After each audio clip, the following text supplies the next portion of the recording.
Welcome to the Market Mindset. We are the hub for news, results, and CEO interviews focusing in the junior commodities sector. We provide market analysis and perspective that will help position you for solid returns. If that sounds like something you're interested in, you can help support us by liking this video, subscribing to our channel, and clicking the notification bell. For more info, you can visit our website. All links are in the description below. Now let's get into today's video.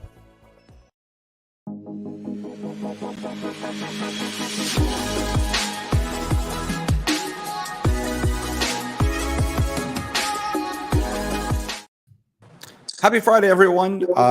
It's middle of August, and welcome to the show. Hi, Austin. How are you? I'm frozen. No. Oh, I think Austin's frozen there, so we're maybe lost. Oh, he's back. He's back. Hi, well, welcome to the Market Mindset here. We try to get you involved and excited about opportunities out in the market. We've got a lot of headlines to talk about today that are focused in on some of the stories we talk about and the key themes that are driving the market forward here. How are you doing today, Austin?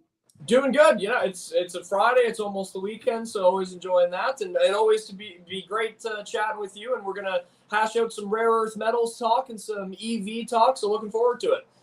Yeah, so we've got this first one from cp24.com, and it's the sacrifice zone. So it's an article about Myanmar bearing the cost of green energy, and it's a long piece. It's extremely heavily left-leaning, to say the least. But some of the good things, I mean, there's lots of good points here, and you have to take some of it on their word. Like they're saying there's been damage done to the environment, there's been poisoning of rivers, there's all these things. There's no evidence to that, but I think one could safely assume it's possible this, whatever site this is, they don't mention the company and they don't mention who these people are that are making the claims. It's activists and some miners. So it's dubious reporting, to say the least, but it does bring up a good point that often, this could be a Chinese company. I mean, they're mentioning a lot of Chinese data in here. And yeah, they don't have the same standards. They're not required to hold the same standards as we are in the West. Now, this article is really a pitch for ESG, which we've talked about, and we try to be careful because it's such a huge push that they want to push. And there are a few good things about it, and then there's a whole lot bad about ESG. Yeah. And it's a very interesting read, though. Austin, what are your initial thoughts? Yeah, I think the main takeaway from it was kind of like you can say there's a lot of unsubstantiated claims in it, stuff that they're not really able to back up, other than saying like this type of mining will cause this type of damage in an area. Yeah, you know what? And as we know, it's certainly not going to be the level of standard that we have here in the West that China will have to adhere to, especially what China can do at home in China is one thing. What China can go somewhere else and do is even worse. So I don't think it's a ridiculous assumption to say, yeah, they're probably doing some serious damage in there.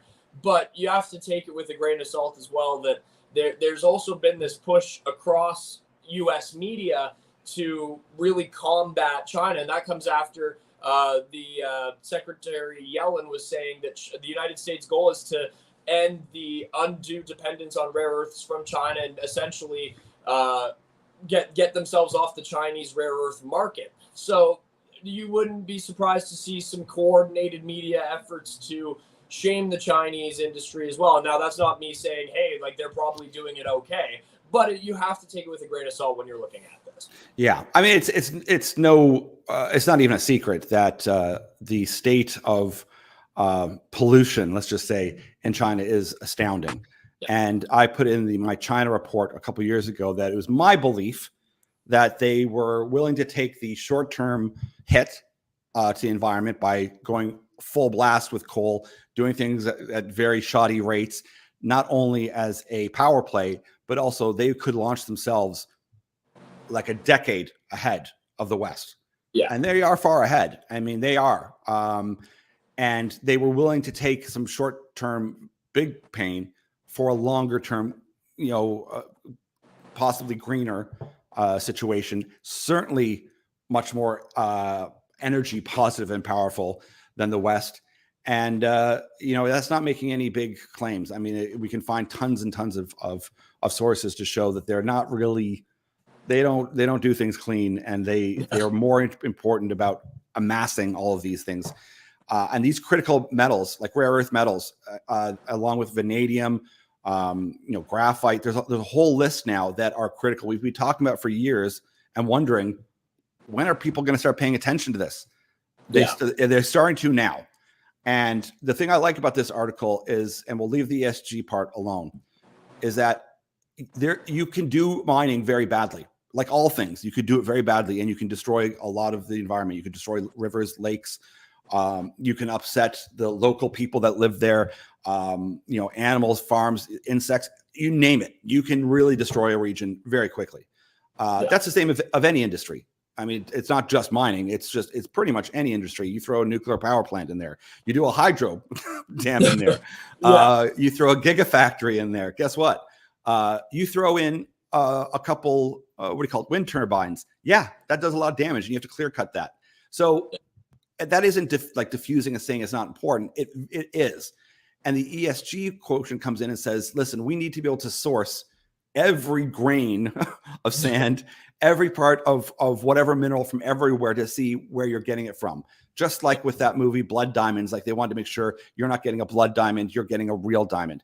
It's the same with gold, and it's the same with all the other metals now. They want to say, listen, if we're going to do this responsibly, we want to know where it's coming from and how you sourced it. And did you do it according to this ESG score? Now, that score, ESG, is so up in the air as to what that would actually mean.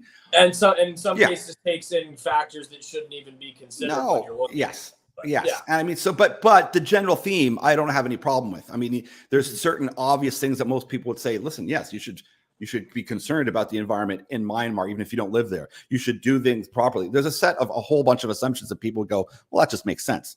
The problem with the ESG part is that is truly just, authoritarianism, and their very extremist leftist ideologies is packed into that idea of ESG, which we don't like. But if you just take it as a possible thing, there's some good things in there. And I know it sounds like I'm riding the fence to some degree, but I think we have to be open-minded to some of it, but also be very cognizant to those that think this is great, that it isn't. Like this is going to be it's not. The wording that they are with it is very serious. But what I like about it is that it does highlight those issues, but it's a big win for the West, because we can source rare earth. I mean, Quebec has got tons. We could focus here and do it responsibly, and show the world that we're doing it at a level that is impressive. And not only does that give a supply chain issue close to manufacturing, if you think that China is going to adopt this ESG thing and be okay with it, there's no chance. They're not. They're already breaking apart right now from the U.S. You'll notice that any of this climate talk was never focused on India or China. It's always been pushed on the West. It's only focused on us, although that's not where the issues are. So this is a great article because it shows that in these places where it's a lot tougher for Western companies to go to, and yes, they say, oh, colonialism, they used to do this back in the 50s or the 40s or the 1820s. Yeah, they went into places and they didn't care, but they also didn't know as much. And it was that awful kind of, listen, we don't live here. We'll extract the resources, send them home, and that'll be done of it. That still goes on today. So that's where this article is good. But you're barking up the wrong tree if you think that you're going to influence other nations like India or China. They don't. I'm sorry, it's not going to happen. So it's written with us kind of to be feeling bad because they're trying to tie it into Volkswagen and other companies. And it's like, I'm sure that they may have sourced some of their stuff from there. But listen, the end story is that this gives an opportunity for the West to say, listen, we're going to source our own supply of these metals, these key metals. And also, I would also hearken, you had better. Yeah, you absolutely need to, because that not only is that the critical need for them there, you're also seeing China needing to scramble to keep hold of their own monopoly on it as well. I think we have this article. It's from the print. It's China needs Madagascar or Afghanistan to save its rare earth empire. that its monopoly is in danger. So kind of the key takes that I took out of this is China actually in 2020 and 2021, it was the first time since 2010 that they cracked 150,000 production metric ton of rare earth metal production in China itself. So they're ramping that up. I mean, the thing with these rare earth metals is much more so than a lot of other limited resources is there's a reason the word rare is right in the name, is that these are extremely rare. There isn't a lot of them. And you could say, oh, like there isn't a lot of X material in the world. Right. But these ones in particular are very hard to get. And it was something we talked about immediately after the entire Afghanistan situation was, does this create a vacuum for China to move into Afghanistan and start rare earth mining in there? I think the answer to that is absolutely unequivocally yes, it did create an opportunity for the Chinese to move in there. But they're going to need to keep up with their own production. And as we know with China, as soon as they're going to prioritize their own production and their supply ahead of anyone else, well, guess who's going to get cut off? And guess whose dependence on that becomes even more of an issue? Our dependence on it. Yeah, and with the rare earth, I mean, it's a funny name because there is actually a lot of it, but it's the production of it that's very, very difficult and extremely hard on the environment. And that's what's kind of stopped a lot of Canadian companies. There were some Canadian companies years ago that were going to build a big refinery for rare earth metals. And China just dropped the price and cratered it. So it's if you do it properly, like it's expensive. It's really expensive, but you don't have to do it properly if you're China. So they can do it often, in a province that they don't care about, and they process it for, let's say, a $50 million plant rather than a $500 million plant. So that's often what you'll see here. But it's interesting too because we're starting to see now even Reuters. I think it was yesterday, August 11th. Even the title of this was miners face supply chain overhaul to meet U.S. EV credit deadlines. So, and I'll just quote this. There's a good quote in here from Benchmark Intelligence, and it says, considering it takes 7 years to build a mine and refining plant, but only 24 months to build a battery plant, the best part of this decade is needed to establish entirely new industry in the United States. It's kind of highlighting that we've said before, it's about 17 years between discovery and building a mine. Yeah. They don't have the resources. They're just not there. So, I mean, companies like Lithium Bank, which if their technology, if it works, or even E3 Metals, or even Lake that we talked about, that can add a huge ton of lithium to the market. And there's lots of other miners in Quebec, like Vision Lithium, as well as some of the ones in Nevada that looked very promising. Like, that's the focus. And they're not saying that part out loud, is where are you getting the material from still? Like, that's the part they never want to address. It's like, we're going to give the end user something, and not even the end user, the end company something, maybe the end user, a little bit of something. But we need to say, where are you getting this final product of the rare earth, the 18 rare earths that are in that rare earth metal band? How are you getting them? Where are you getting them from? And the combination of these two articles highlights that this new world moving forward will integrate, whether we like it or not, some of the ESG, or maybe all of the ESG, and it's going to matter that it comes from safe jurisdictions that not only safe politically, but doing things correctly, doing things responsibly. And for the most part, we've said it a ton of times. We've been to different conferences where lawyers will say, Canada has been well known to be so far ahead of that ESG curve for almost a decade that like our regulations they're really tight. So this is a great stage for Canada to go, how can we be a big factor in this? And if you believe in this climate story and you want all of these answers that they're promising, and you want all this battery technology, and you want nuclear, and you want energy. I mean, let's be honest. I mean, if you want energy, then let's mobilize and really do this and incentivize investors, not just companies, of course, companies too, but that in the mining industry to do the R&D to get those resources to those key, whether it's Ford or Tesla or whoever else that you like that's making the cars and the batteries and everything else. Yeah, no, you're exactly right. There has to be some sort of incentivization. We talked about this on Wednesday as well with the CHIPS Act in the U.S. and said, look, when you earmark this kind of investment and these kind of incentives, the companies will act on it, and they will follow through. You just have to make it make sense, essentially. So that's the kind of push that we would like to see, in the direction that we'd like to see things go in. Yeah, and I mean, it's even Albemarle, their spokesman, had said the conditions and timelines for the credit on EVs is challenging as the battery industry largely operates in Asia and domestic supply chain is in early development.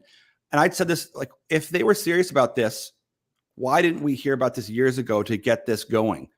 And this is the part that annoys me, is that anybody could have come to any mining conference, and we've been talking about it for years, is that this infrastructure that's needed and the timelines between finding a mine, finding a resource, developing it, and also it's cash heavy.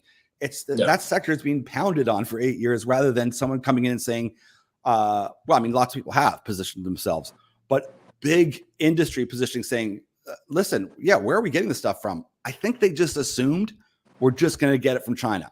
We're just going to get it from China all the time, and Russia.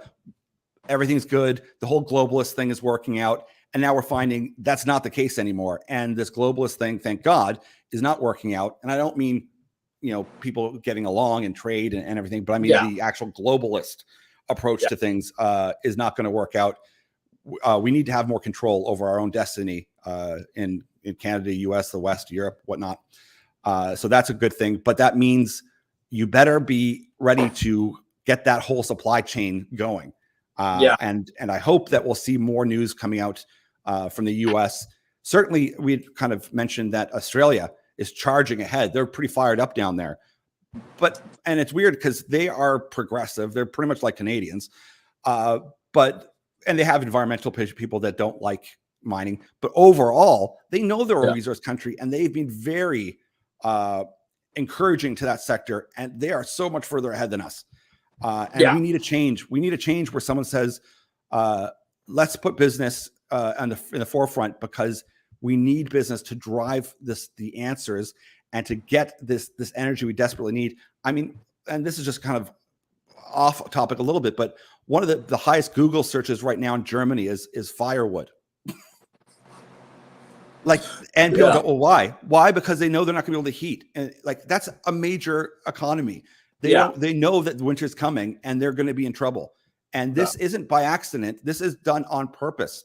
I mean, you can see from the current U.S. administration, them saying things like, well, you should just buy an electric vehicle if you're worried about gas, or, well, you should just not use so much energy. Like, what are you talking about? If you're going to do this big change, you have to tell the whole country and have them on side and on board. You can't just surprise them with saying, guess what? We're cutting off all your energy.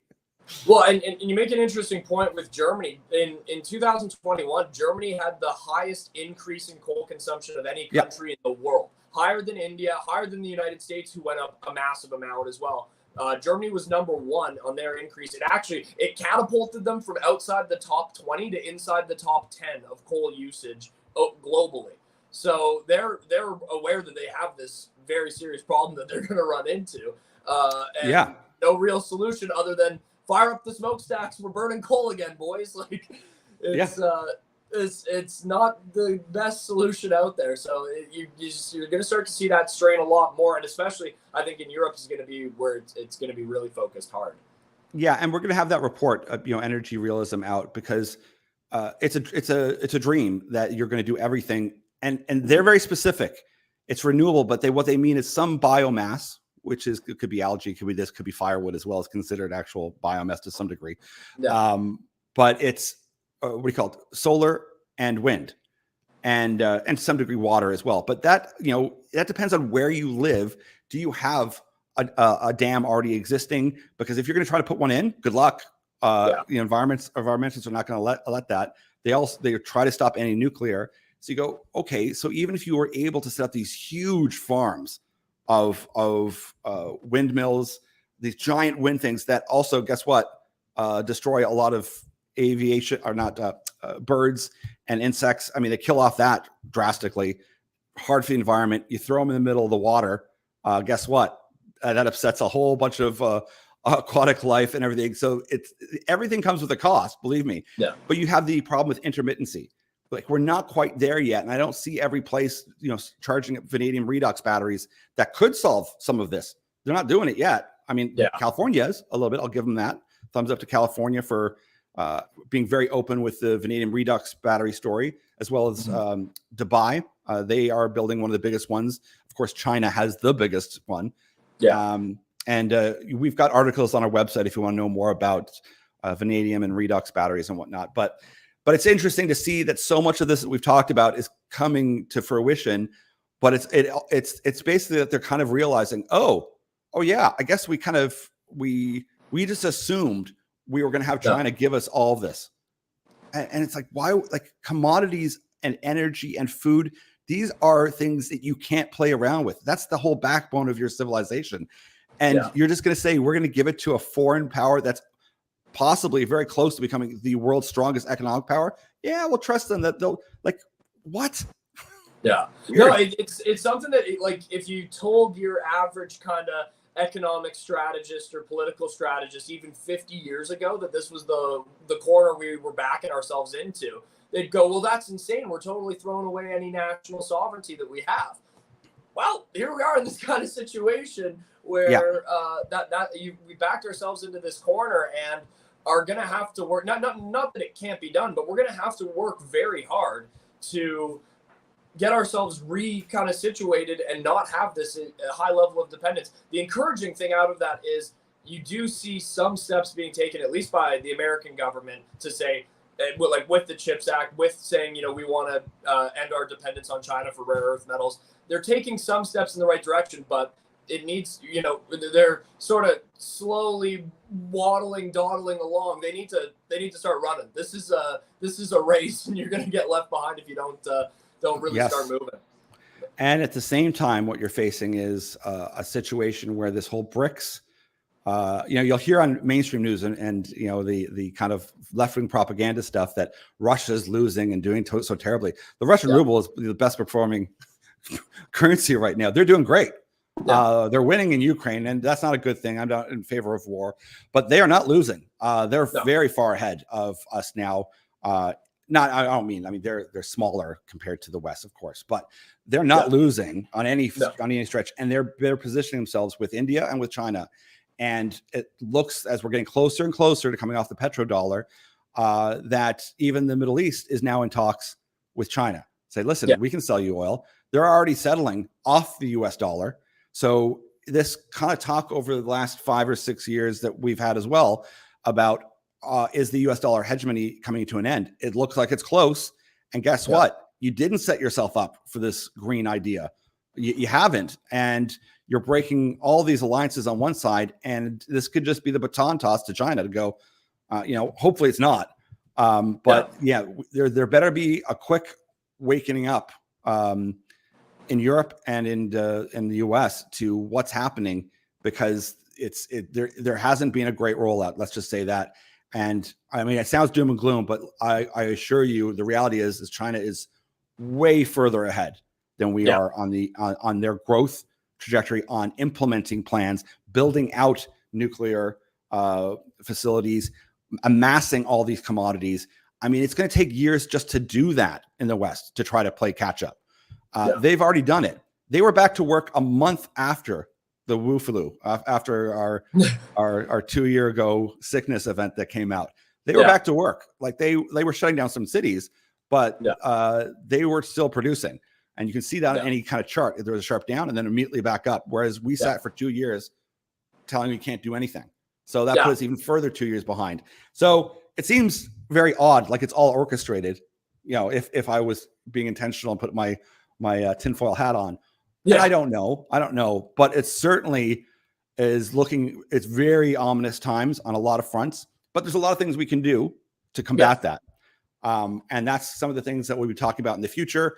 And, we like to end on that with what's the answer? What's the answer? Well, just come back and come see us again another day. We'll talk about some of the solutions.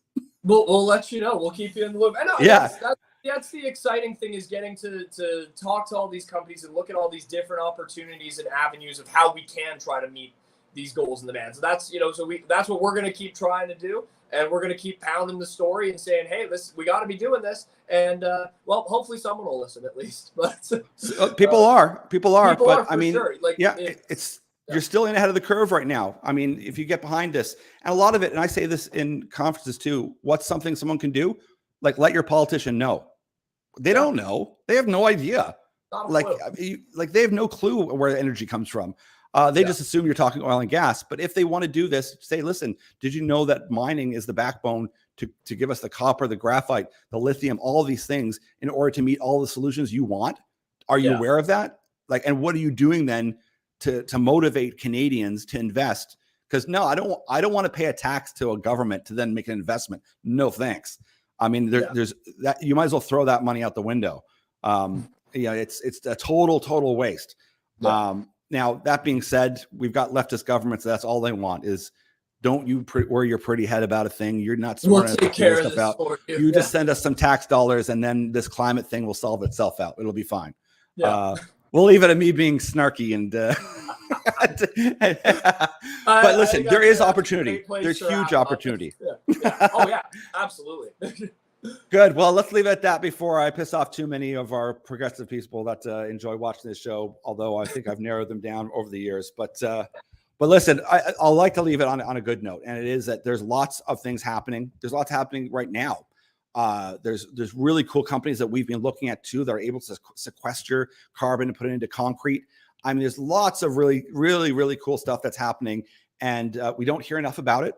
And we want to get people excited about it, but also with being very realistic that we're at the early stages of doing a lot of these things, and it's going to take a lot of time and a lot of money and a lot of understanding, but also cut a lot of the nonsense BS politics out of it, and let's be real about how we can actually achieve this, because there's a bigger issue.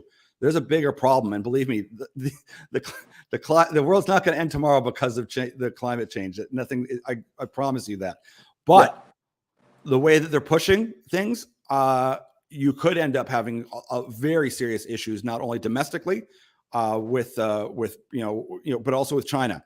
So let's be smart, let's be rational, let's be reasonable, and let's put our critical thinking hats on and solve these solutions together. Absolutely. I couldn't have said it any better myself. So hope everyone has a great weekend. We'll be back to chat to you next week. Have a great weekend, Andrew. We'll chat to you soon.